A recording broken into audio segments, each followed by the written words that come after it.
Hello and welcome to another episode of the Magic Minute. My name's Kyle, and in this episode we're going to be talking about something that magicians have been doing for centuries, ever since the world's famous Harry Houdini. Now you've probably figured out by now that in this week's episode we're going to be talking about escapes.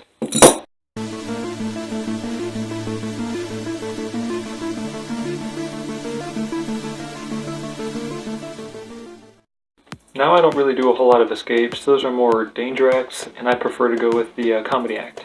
But I do have one famous escape that I do, the one that you just saw, except I do it as the old chap. I'll go ahead and drop a link in the description for a live performance of that routine if you want to check that out. Escapes are more than just being tied up and freeing yourself.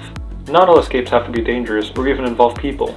For example, just last week I posted a video of the old chap where he makes a ring escape off a piece of string. It's called the ring machine if you're interested in that. Maybe I'll leave a link in the description too if I can remember. Basically an escape is when one thing gets out of another thing. Like, if you were to take a card, put it in a box, and then suddenly the card was outside the box. That's more illusion, but that's also an escape. It's also a card trick, but we're not going to get into that just yet. So back on the subject of Harry Houdini. Harry Houdini was the man who could not be tied up, the man who could not be shackled. He did all sorts of crazy, dangerous stunts. One of his most famous escapes was called the milk can escape.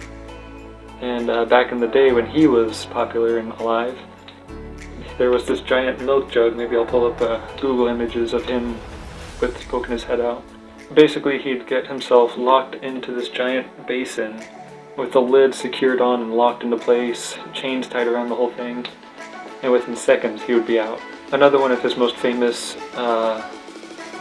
escapes. I don't really want to keep saying escape. Another one of his more famous escapes was when he tied himself up in a straitjacket, which most every escape artist does. And then he got his feet tied together, and then he was raised up, I think it was like 4 stories, and you could see him wriggling out of the straitjacket, and he finally escaped without dying, which is more than I've ever tried. You've probably seen a trick where a magician would have him or herself lowered into a big glass box full of water. Their legs are usually shackled up outside of the lid, and they have to escape from that before they die, lack of air. I can pull up a picture of it somewhere. That's been featured in such movies as Now You See Me and The Prestige. And that trick is called the Chinese water torture cell, made famous by yours truly, Harry Houdini, not me. I'm too scared to try that. I've only been able to hold my breath for 3 minutes, and that's still not enough time to escape a straitjacket for me, because I've never tried. Houdini was a crazy man. He could get out of anything. Like, he would break out of jail cells for fun. He could break out of virtually any pair of handcuffs that were ever presented to him. But one time, he couldn't get out of a locked car. I don't know if that's a true story. I read it in a magic book, and it made me laugh so hard. Just visualizing the man that could escape anything. He's like, guys, help! I'm trapped in a car! Oh, that would have been funny.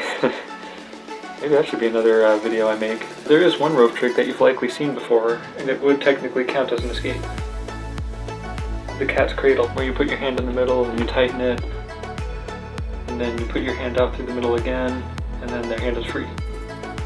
I don't have a second person here, or else I just demonstrated on that. Now that trick would technically be considered an escape, because you're tying somebody up and then they're escaping.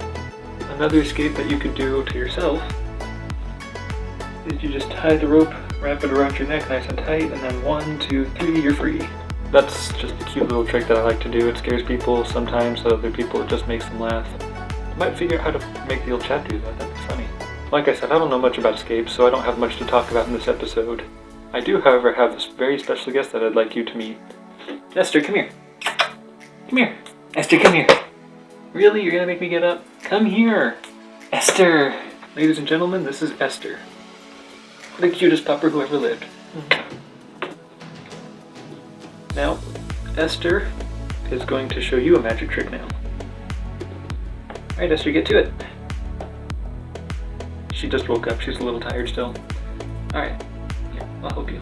Now before I start this trick, I'm just going to do a quick disclaimer that no dogs are harmed in the making of this video. I would never want to hurt Esther. She is the purest, most innocent creature on this planet. I'm going to take the rope and tie it around her little pupper neck.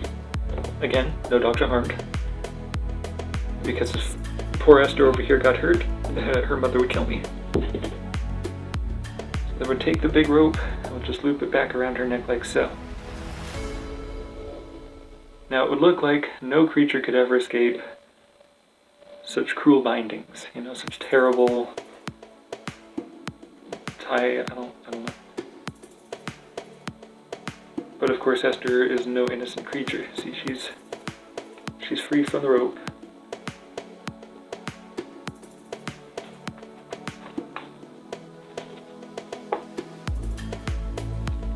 Let's try the catch cradle on the dog. Alright, look through the middle. There you go.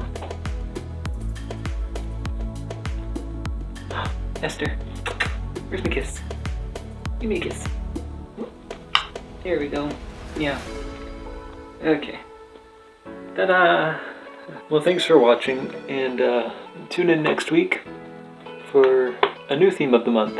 Yeah, because next week starts December. And until next time, don't tie up your dog, please. I'm a professional, I know what I'm doing. Wow, you're pathetic.